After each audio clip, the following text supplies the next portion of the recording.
بسم اللہ الرحمن الرحیم۔ منزل بمنزل کربلا، قسط نمبر 23۔ قافلہ تسلیم و اطاعت، صبر و استقامت کی شام روانگی۔ جب اہل بیت کو کوفہ کے گلی کوچوں میں بماثر سید الشہداء کے پھرایا جا چکا تو ملعون ابن زیاد نے زاہر بن قیس لعین کو بلا کر شہداء کے سر اس کے حوالے کیے اور ابا بردہ بن عوف لعین اور طارق بن ابی ذبیان ملعون کو اس کے ہمراہ یزید کے پاس روانہ کیا، یہاں تک کہ یہ سرہائے شہداء کو لے کر یزید کے پاس پہنچے۔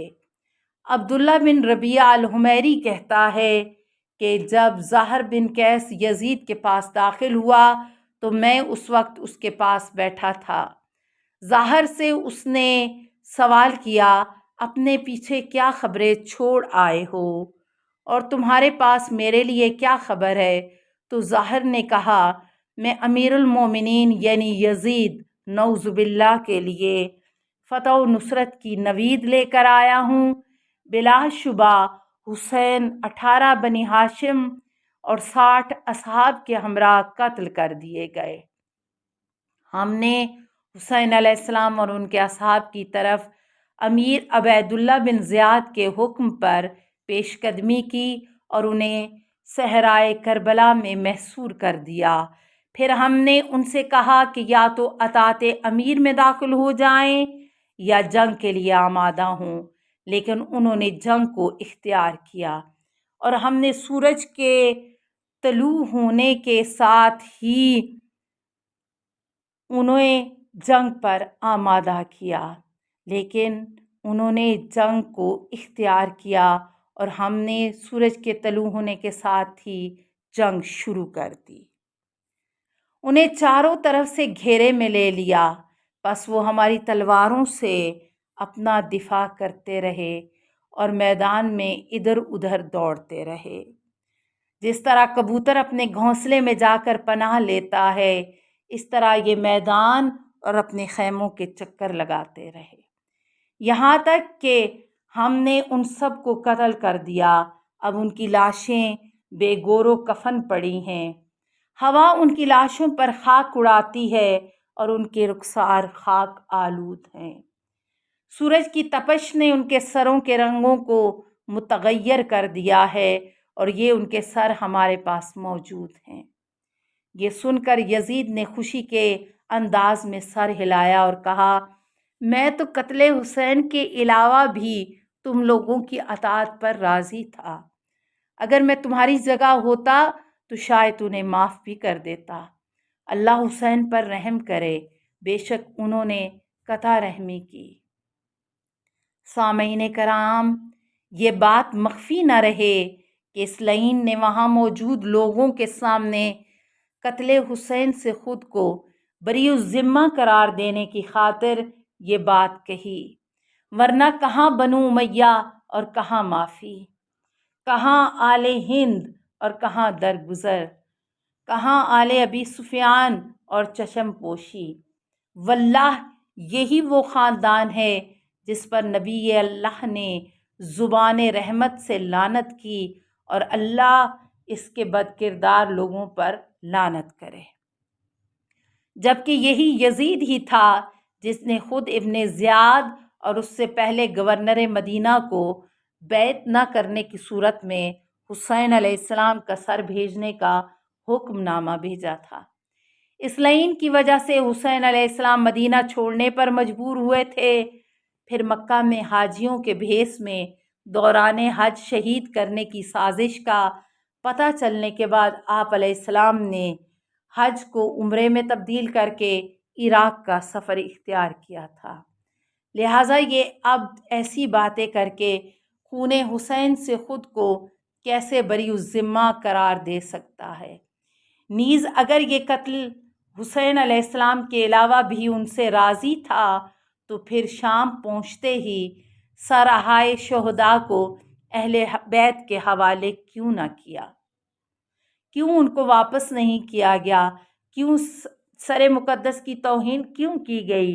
بھلا ابن زیاد جیسے نوکر کی کیا جرت تھی کہ وہ یزید کی پشت پناہی کے بغیر اتنا بڑا قدم اٹھاتا؟ پھر اس نے ابن زیاد کو شام بلا کر اس کا شکریہ ادا کیوں کیا جو اس نے حسین اور اصحاب حسین علیہ السلام کے معاملے میں اس کے لیے کیا؟ یہ باتیں اس نے اس رد عمل سے بچنے کے لیے کیں جو اسے اہل بیت علیہ السلام کی شام میں داخلے کے بعد سامنا کرنا پڑ رہا تھا، کیونکہ کوفہ میں اہل بیت کے خطبات نے انقلاب برپا کر دیا تھا۔ لہٰذا شام کو ان اثرات سے محفوظ رکھنے کے لیے اس مکار لومڑی کے دماغ نے قتل حسین سے خود کو لا تعلق ظاہر کرنے کی کوشش کی۔ اللہ اس پر لعنت کرے، بے شک جس کی تربیت ابن عاص اور ہند کی گودوں میں ہوئی ہو اس سے ایسی ہی چال بازی کی توقع کی جانی چاہیے۔ کیا خوب عربی شاعر نے کہا ہے، اب جب وہ شکنجے میں بری طرح پھنس چکے ہیں تو غلامی اور خلاصی چاہتے ہیں، لیکن افسوس اب بیکار کی کوششوں کا کوئی فائدہ نہیں ہے کیونکہ وقت گزر چکا ہے۔ بے شک اس نے چالاکی دکھانے کی کوشش کی لیکن اللہ نے بھی اپنی تدبیر دکھائی، پھر اللہ کا امر غالب آیا اور شیطان اور اس کا گروہ بے نقاب اور نامراد ہو گیا۔ انشاءاللہ خالق ان کو جہنم واصل ضرور کرے گا۔ یہ نکتہ یزید ابن معاویہ کی چالاکی کو فاش کرنے کی خاطر سنایا گیا، اگرچہ سامعین یہ ان حقائق سے مخفی نہیں، لیکن بعض اوقات ایسا ہوتا ہے کہ یزید کی قتل حسین پر راضی نہ ہونا بلکہ ابن زیاد کا ذاتی فیصلہ تھا، اس طرح سے یزید کا بری الذمہ ہونا ثابت کرنے کی کوششیں کی جاتی ہیں۔ اللہ ان کی کوششوں کو خاک میں ملائے۔ اگر یزید لا تعلق تھا تو پھر مدرجہ بالا امور کا جواب دینا ہوگا، ورنہ قیامت کے دن یزید کے ساتھ محشور ہونے سے کوئی انہیں نہیں روک سکتا۔